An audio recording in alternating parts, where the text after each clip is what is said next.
come and join me up here. I've got a special seat for you here already.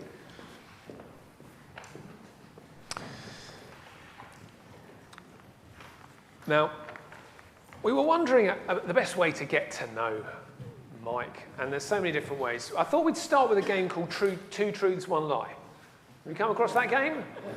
It's kind of self-explanatory. I'm going to ask Mike to tell us three things. Two of them are true, and one of them is a big fat lie. And I'm going to then ask you if you can guess which one is the lie, the one he made up. You ready? Let's see how we get on. Go on. I should say welcome. Thank you. And thank you for being willing to be subject to our games. No problem at all. Good evening, everyone. Good evening. Very nice to be here with you. So here's my first thing I want to tell you. I was sitting next to Her Majesty the Queen having dinner, while surreptitiously she fed her corgis under the table with the food on her plate. Second thing is, I once addressed a crowd of 147,000 people on the pyramid stage at Glastonbury. And the third thing is, before I was a Christian, he quickly added, a travelling fair used to come to my hometown of Knutsford in Cheshire every year. And on that fair, there was a boxing tent. And the challenge was, if you got in the ring and you could put one of the fairground guys on his backside, you would collect £5, which in 1967 was worth having. And I lasted about 12 seconds before he put me on the seat of my pants. Okay. I don't know what I was expecting. I wasn't expecting that. Wow, okay, so we've got to try and work out what we think is true about our speaker, which is false. So I'm going to go through each one. So we've got, what have we got? We've got the Queen. And the corgis. The Queen, the corgis. Yeah. And then what was the, I've forgotten already. Glastonbury, that's right. Yeah. And then the boxing. Yeah. Queen, Glastonbury, boxing. Okay, so here we go. Hands up if you think the Queen and the corgis story is a lie. Oh, okay. A lot of people think that was made up. Okay. Who thinks that the Glastonbury story is the lie? Oh, actually, I mean, that's not as many, but there's some confident arms going. Okay. Or thirdly, who thinks the boxing is the lie? Yeah. So this is interesting. So on balance, we think you're lying about the Queen. Yeah. Would you put us out of our misery? No, it's true. I asked her how on earth she coped with every meal that was cooked for her, which is very rich food. She said, we don't eat it.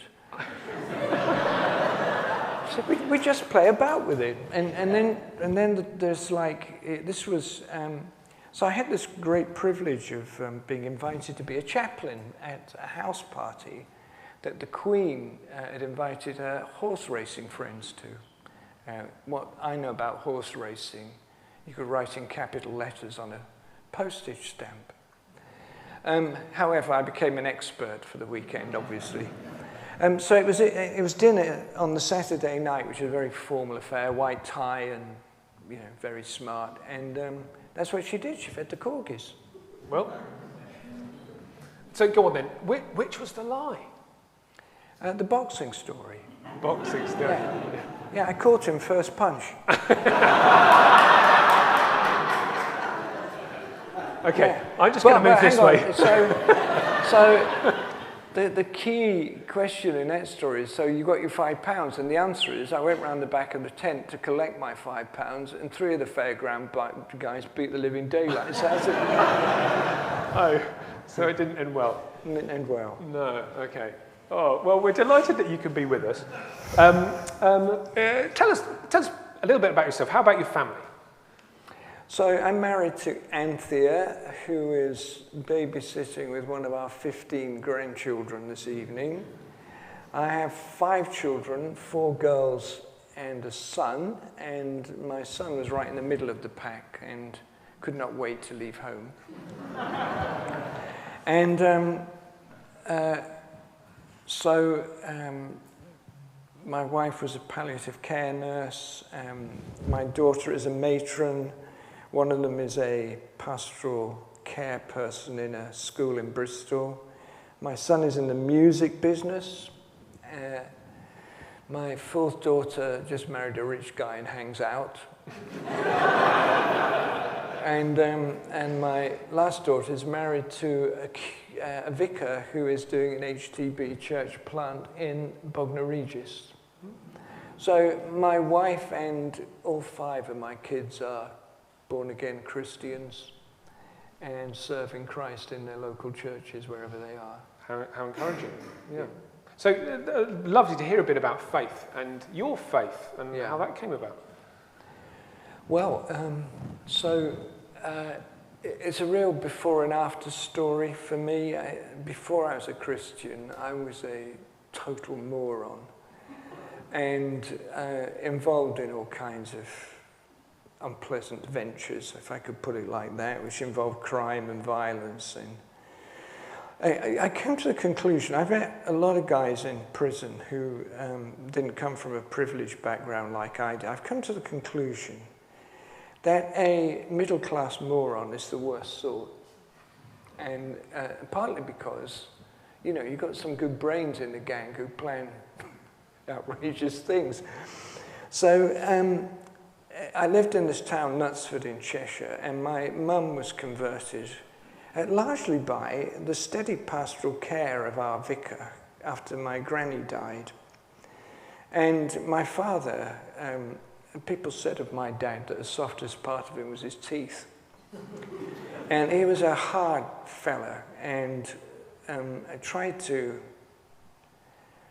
teach me to be hard, and was fairly successful in that. And you know, that's something God is still working through in me, that if I meet something that I find emotionally challenging, I kind of just drop the drawbridge and you know, switch into kind of John Donne mode, you know, and believe I am an island, but I know I'm not. So in our town, my mum had these friends in church who my dad and I couldn't stand. And one of these friends said to my mum, she had a son called Michael as well, and he was away in boarding school in North Wales, and she said, poor Michael, you know, he's got no friends, and I wonder if Mike would be willing to befriend him. And I couldn't stand this kid, but anyway, my mum said, well, you can do this for me. So I should explain that those are your parents, right? You recognize this. But when your child gets involved with somebody else's child who you really don't approve of, do you know what I mean? So you're like trying to usher them gently away. It never works, but you try your best. Well, I was a kid that nobody else's parents wanted to mix with me. And I was really surprised that this lady, Dawn Spencer, her name was, offered me up for this role. So he came around to our house once or twice, and we tried to think of things that we could do. We couldn't really think of any. And he called me in the middle of the week and said, would I like to go to Yorkshire? And I'm like, really? You know, why? He said, there are lots of good pubs there. So I'm like, right. So he went to the Yorkshire Dales. What he didn't tell me was, hands up if you've heard of Lee Abbey. Well, there's a sister community in the Yorkshire Dales called Scargill. And he never told me that that's where we were staying. And Scargill is a kind of Christian conference centre that's run by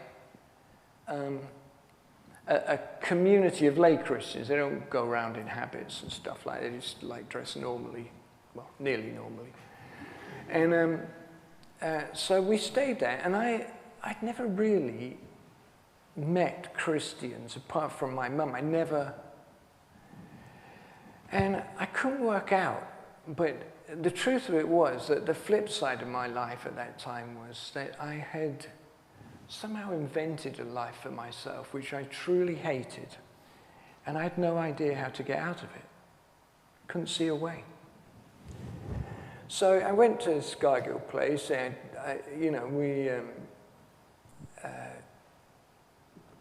I was just puzzled by them. You know, why would people be so spontaneously nice? You know, don't they get it that I might rob them given half a chance? And so Mike said, "Would you like to come back sometime?" So I said, "Yeah." He said, "We'll go back when there's a youth weekend. You know, there's lots of girls and stuff." And I'm like, "Sounds good." So we went back there. Unfortunately, I should explain that this guy, Michael, was a administrative disaster. He's the only bloke I know who locked the whole staff of the National Provincial Bank in the vault, and they couldn't open it for 12 hours to get them out.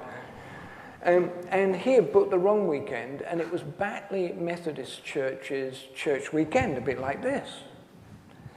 And so we had more time to mix with community members, and they started to talk to me about Jesus. I'm like, yeah, you know, talk to your imaginary friend, you know, get over it. And we're having Sunday lunch, roast beef and pudding, as I recall.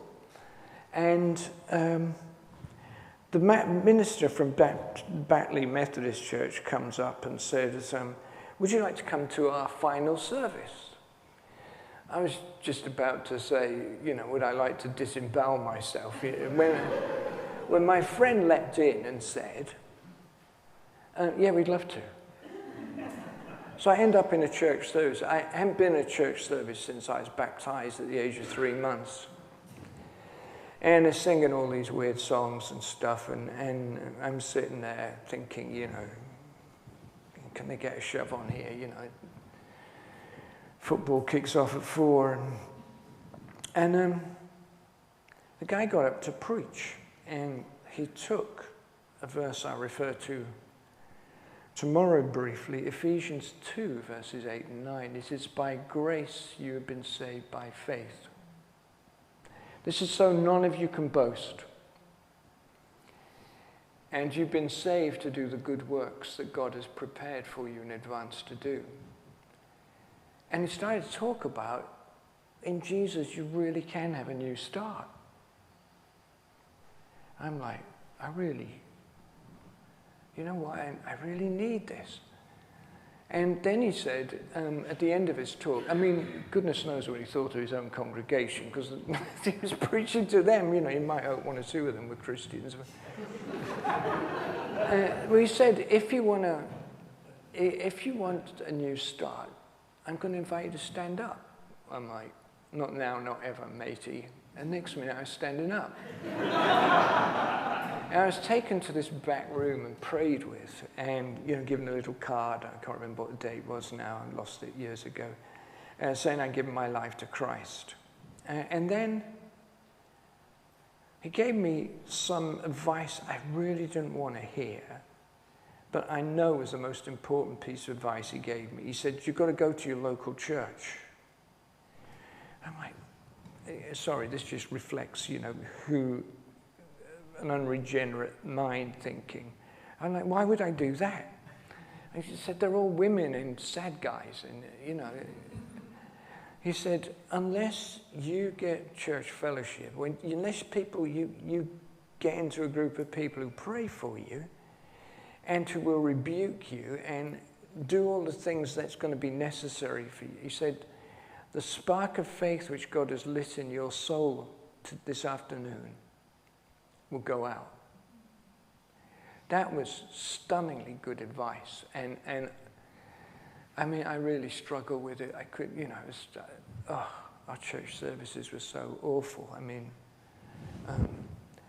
you know the story of David Watson used to tell it of the little boy that went to church with his mama for the first time, and halfway through it, the kid's bored silly, and he looks on the wall, and there's a list of the names of people who were killed in the Second World War.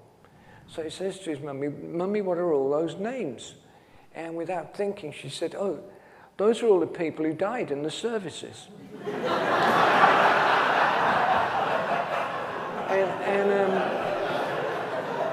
And the kid says, was that the morning service or the evening? Well, it was a bit like that for me. Anyway, I kind of hung, and then this terrible thing, oh my gosh, I can't believe this. Pretty soon after I started to go to church, hating every minute of it, I felt this kind of inner voice saying to me, I want you to become a minister.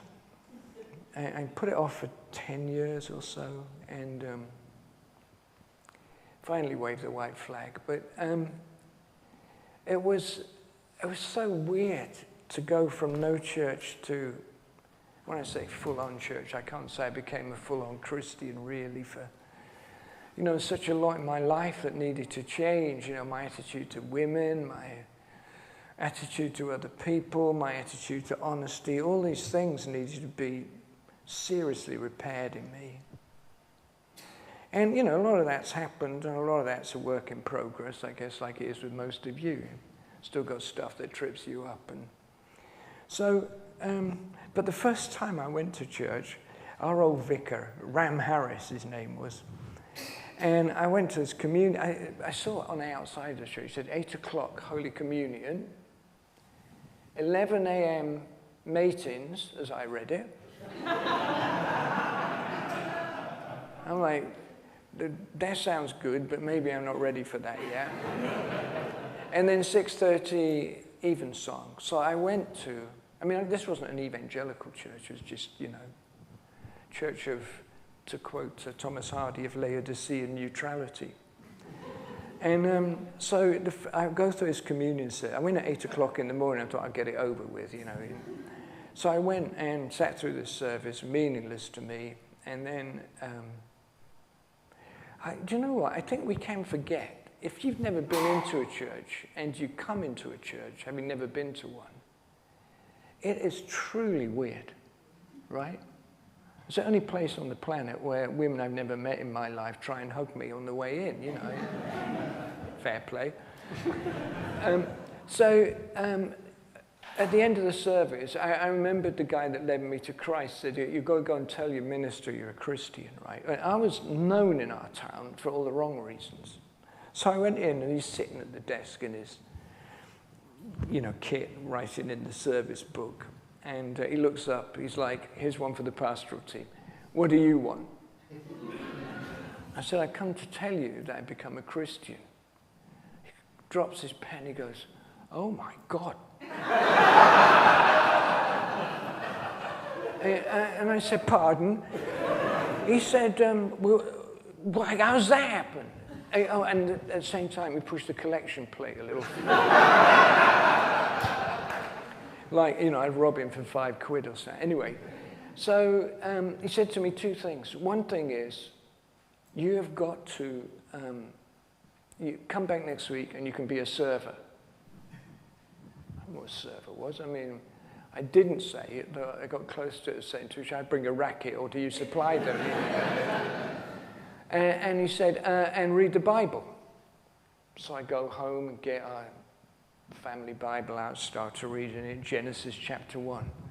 God made the world. It's so cool. Chapter 2. He's made it again. Chapter 3. There's a snake and it's talking. So I did what most of you do with a book that doesn't seem too promising. I went straight to the back into the Revelation of St. John, right? This is the 1960s. And John has these visions. And I was sitting there in my unregenerate mind thinking, I wonder what he takes. What pills is he popping to get this kind of worldview? And turns out none.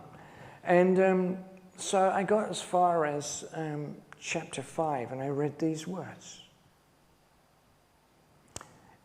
After this, I looked up and saw a great crowd that no man could number, from every tribe and tongue and people and nation, worshipping the Lamb in their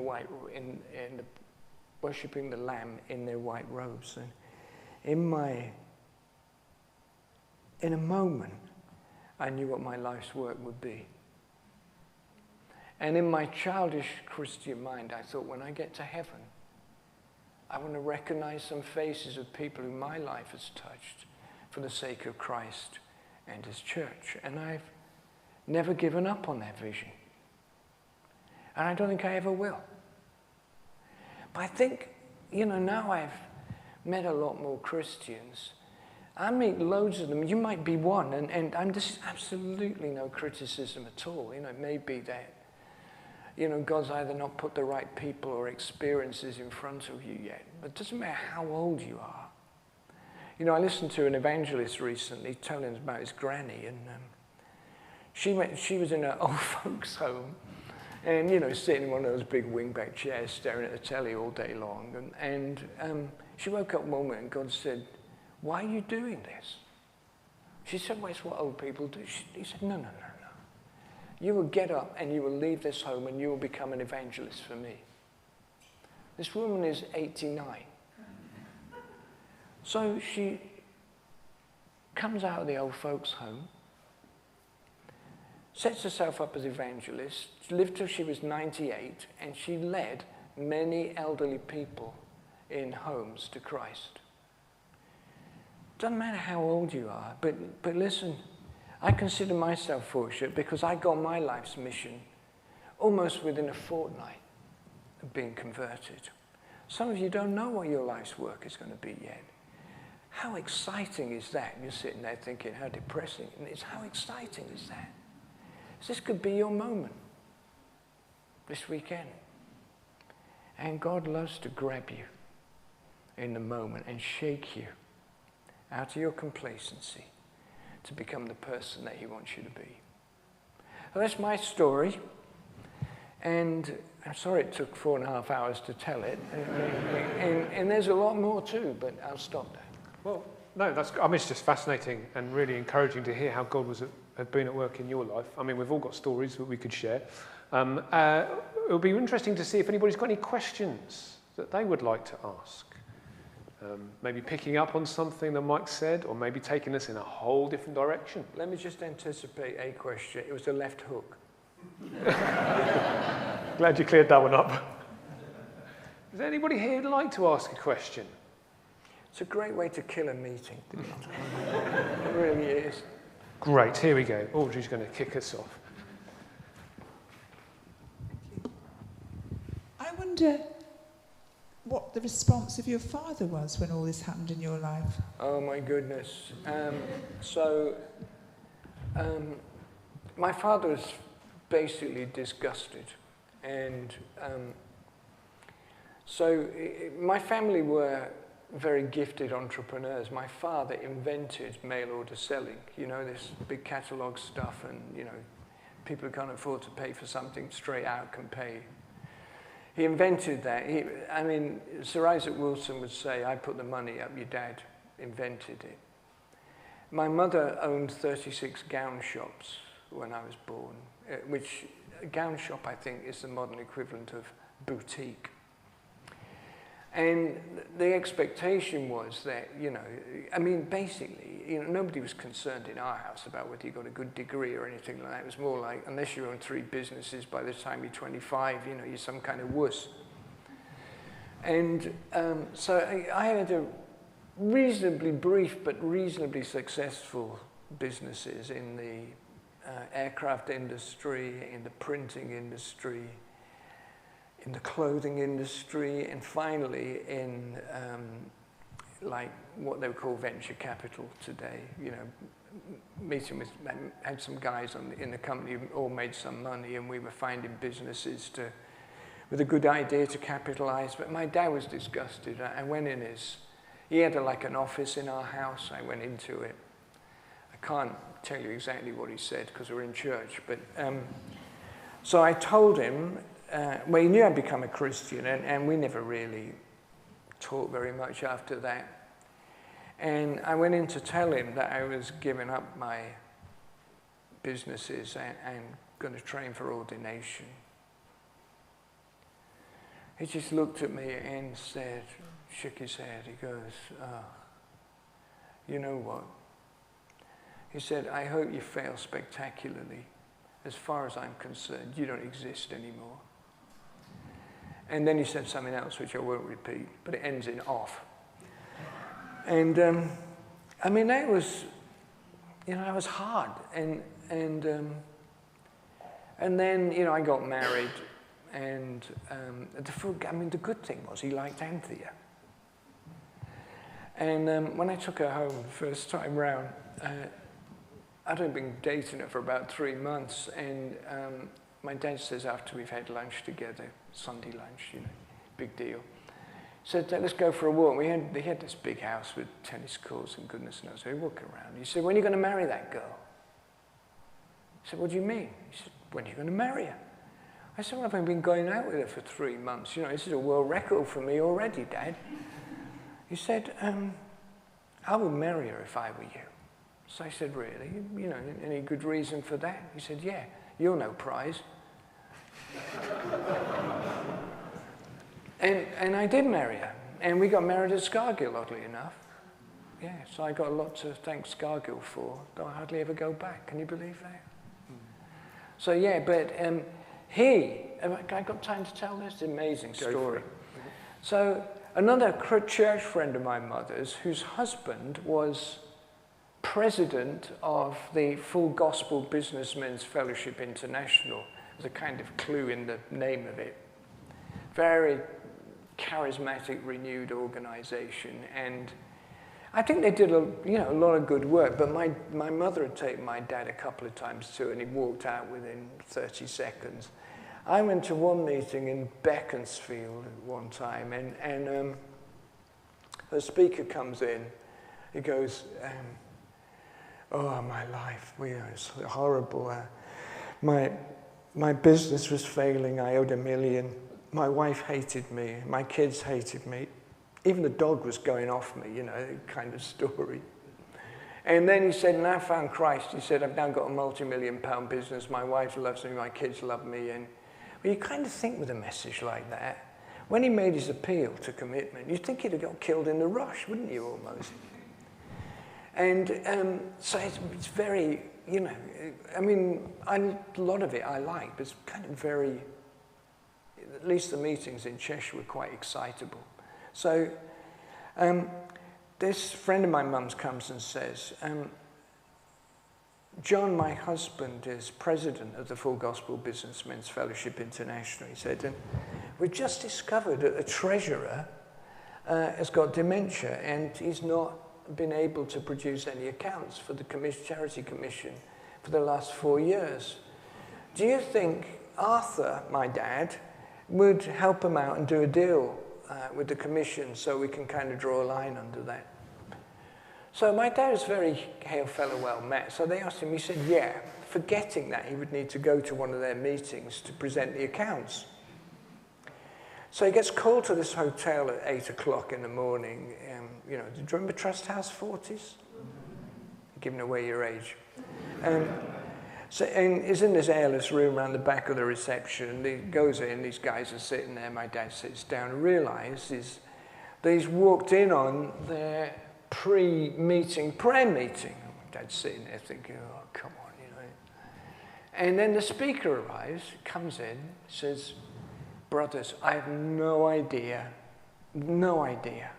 why God has told me to do this. He said, but he's told me I've got to lay hands on you all this morning before we go into battle. So he goes up to the first guy, puts his hand on his head. This guy just swoons out on the carpet. Goes to the second guy, the same thing happens. My dad's last in line. And his last words as a non-Christian were, you won't get me, you. And when he woke up, this is really significant, right?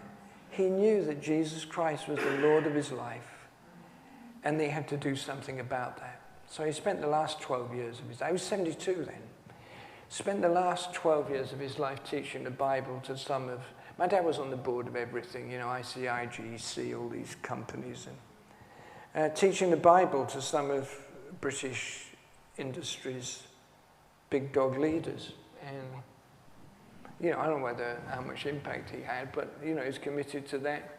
And first thing he did was he wrote me a 12-page letter pleading for my forgiveness. I never thought I could forgive my dad until he asked me. And then the Holy Spirit did a work between us, and we you know, he had 12 years left on the planet, and so we tried to kind of, you know, we saw a lot more of each other. We went to football together and questioned whether the referee's parents had been married at the time. Yeah, you know, I mean, how amazing is that story? I mean, you honestly couldn't make it up. Thank you.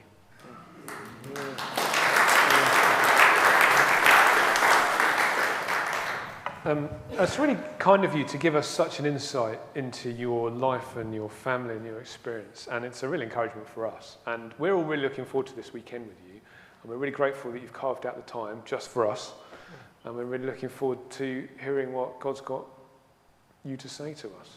No pressure then. So no. Just kidding. Great, okay, well, I think at various points during the weekend, we're all going to be interested to hear some more of your stories. But thank you for now. Do have a take off the hot seat, relax for a few minutes. I've been in a high chair for a while. And we'll look forward to hearing more from you tomorrow. Thank you.